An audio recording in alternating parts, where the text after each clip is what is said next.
नमस्कार सर. आपलं स्वागत आहे आयकॉन स्टील प्रस्तुत बिल्ड आयकॉन या उपक्रमामध्ये. आज आम्ही आलो सांगलीमध्ये आणि माझ्यासोबत आहेत young engineer Bhushan Shah sir, ज्यांचा 11 वर्ष या फील्डमधला अतिशय उत्तमरित्या एक्सपिरियन्स आहे रेसिडेन्शियल कमर्शियल प्रोजेक्ट्समधला. त्याआधी पुणे आणि मुंबईमध्ये सुद्धा त्यांनी काम केलेलं आहे. बेस्ट इंजिनियर म्हणून सुद्धा त्यांना एका कंपनीमध्ये अवॉर्ड मिळालेला आहे. या सगळ्या अनुभवाबद्दल, प्रवासाबद्दल आपण बिल्ड आयकॉन या प्लॅटफॉर्मवर त्यांच्याशी गप्पा मारणार आहोत. गप्पांना आधी इथनं सुरुवात करूया, ते म्हणजे तुमच्या शैक्षणिक पार्श्वभूमीपासून.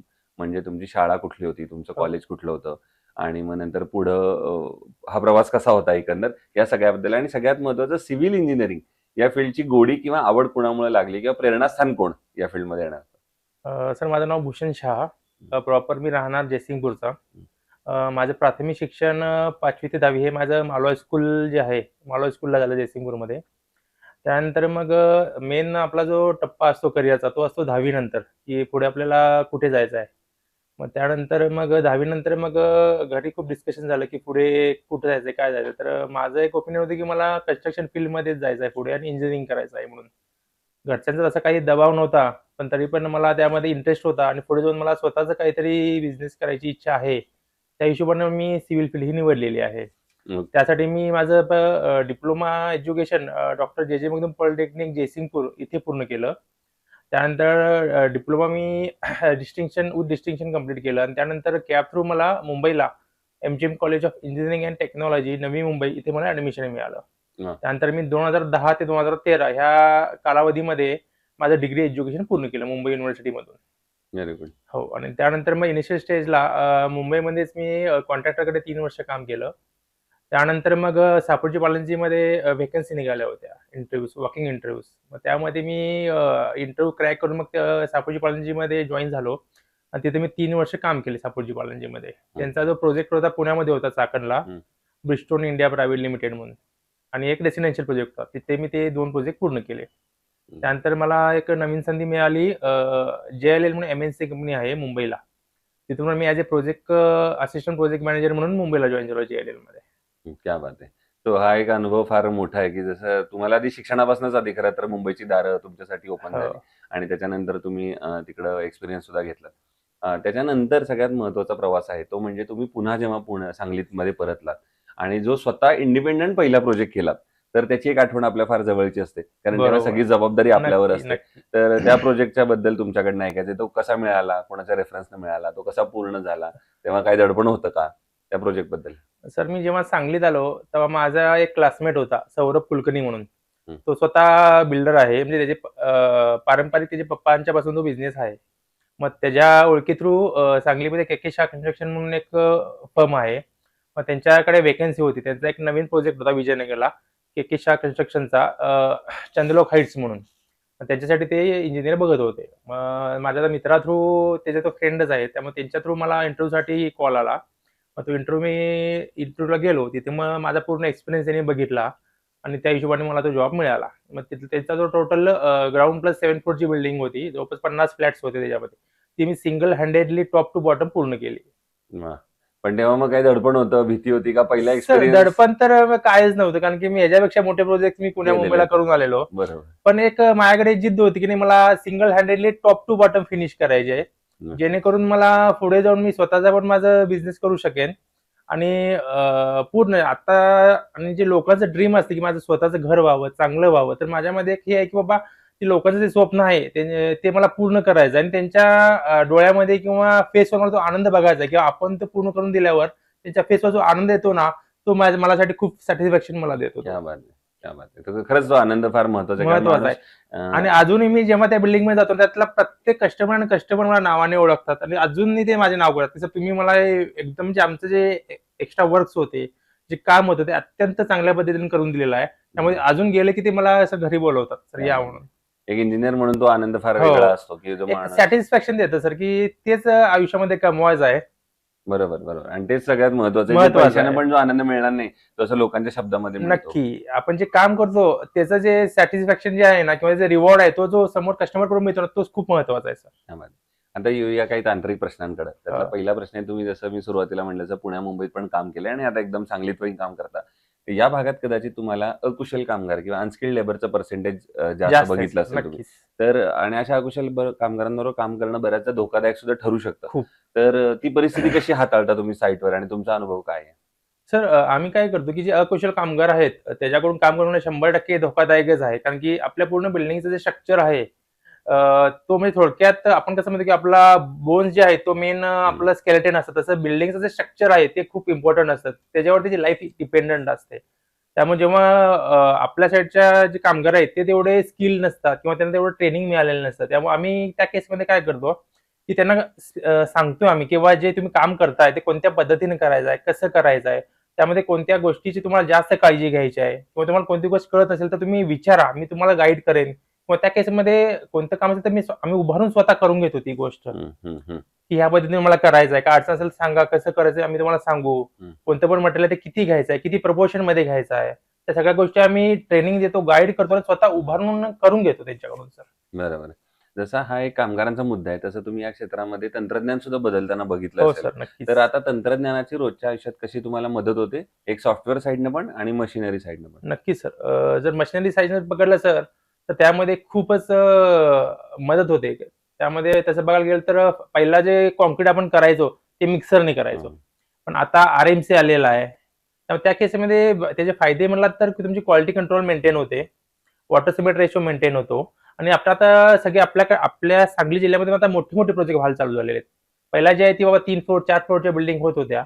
पण आता जवळपास मल्टी स्टोरेज बिल्डिंग व्हायला चालू झालेल्या आहेत. हं, 11 फ्लोर्स, 15 फ्लोर्स.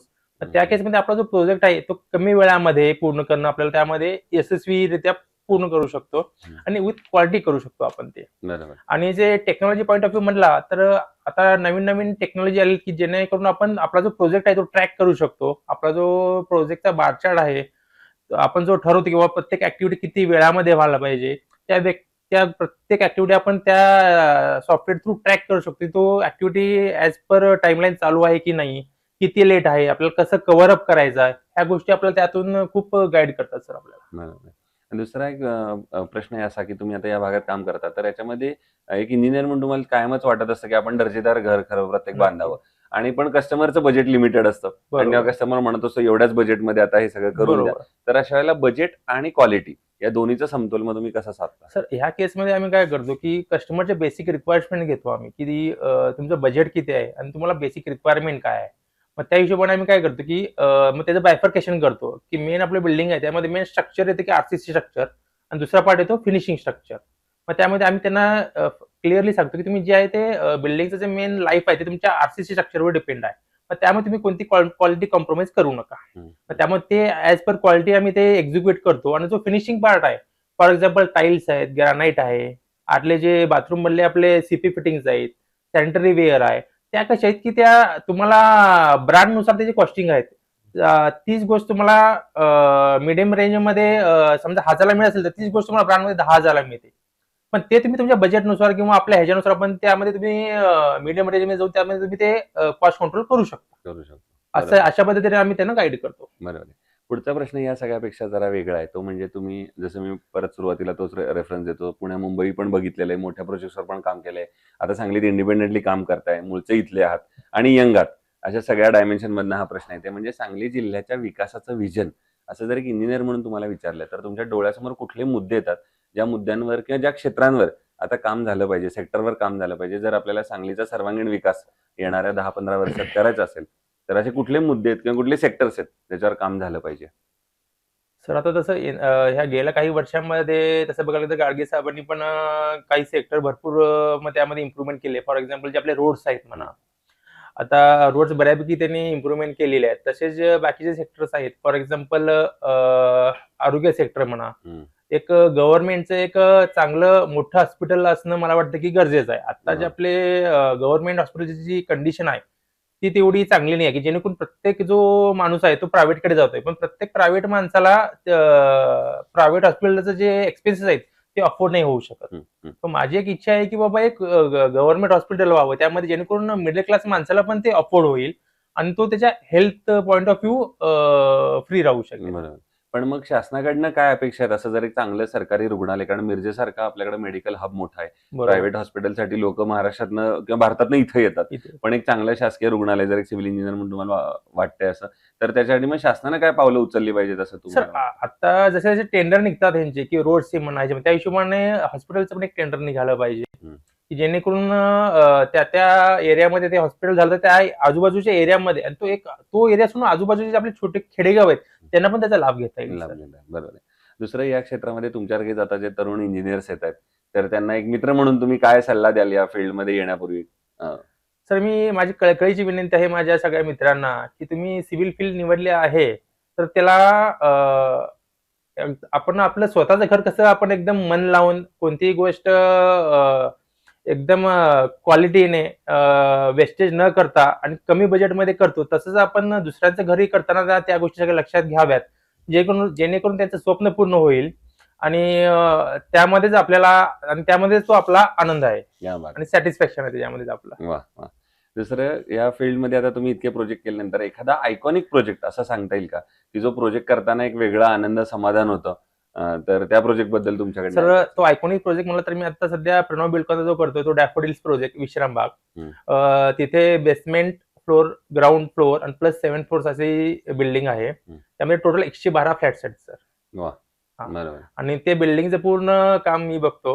माझ्याबरोबर माझे सिनियर विशाल सर पण मला गाईड करतात. ओके. पण त्या बिल्डिंगचं पूर्ण आरसीसी काम, आता इंटरनल फिनिशिंगचे पण काम चालू झालेलं आहे. तर एवढी मोठी बिल्डिंग असून आम्ही त्या सगळ्या गोष्टी प्लॅनिंग करून पटवर्धन सरांच्या बरोबर डिस्कस करून प्लॅनिंग करून सगळ्या आम्ही गोष्टी एक्झिक्यूट करत असतो आणि त्यामध्ये पटवर्धन साहेबांचा म्हणा, विशाल सरांचा म्हणा, त्यामध्ये खूप सपोर्ट असतो मला. जेणेकरून मी या सगळ्या गोष्टी साईटवर एकदम क्वालिटीने आणि बजेटमध्ये त्याला एक्झिक्यूट करू शकतो. आणि असा एखादा प्रोजेक्ट की जो काम करताना काहीतरी आव्हान आलंय किंवा अडचण आली आहे आणि त्या अडचणीवर तुम्ही कशी मात केलीत, असा एखादा प्रसंग तर आठवतो? तसा प्रोजेक्ट म्हणला तर मलबार हिलचा माझा प्रोजेक्ट JLL मधला. कारण की तो एरिया एकदम म्हणतात ना की टॉप एरियामध्ये येतो वाळकेश्वरचा किंवा तो प्रोजेक्ट मलबार हिलला. आणि तिथं पूर्ण खाली जो हे होता स्टार्टा तो पूर्ण रॉक होता आणि तिथं आजूबाजूला एवढे सगळे मोठे लोक होते त्यामुळे तिथं ब्रेकरला परमिशन नव्हती. त्यामुळे तिथं आम्ही डायमंड कटिंग केलं होतं. अच्छा. Diamond cutting. त्याबद्दल डायमंड कटिंग म्हणजे आपण जे म्हटलं की बाबा आता नवीन नवीन टेक्नॉलॉजी आलेत की जेणेकरून त्यामध्ये आवाज कमी होऊन आपण ते करतो. त्यामध्ये काय करतात डायमंड टेक्नॉलॉजीमध्ये की समजा आपल्याला जो एरिया कट करायचा आहे त्यामध्ये वेगवेगळ्या ठिकाणी 3 कोर करतात, ड्रिल करतात कोर. आणि आपले कसं सायकलची चेन असते तसं ते डायमंड कटिंगचं त्याचं हे असतं, रोलिंग चेन असते आणि त्याचं मशीन असतं. मग त्या होल टू होल ते कनेक्ट करून त्यातनं ते चेन पास करतात आणि ते असं डायमंड पूर्ण ट्रायंगल असं कट करतं ते.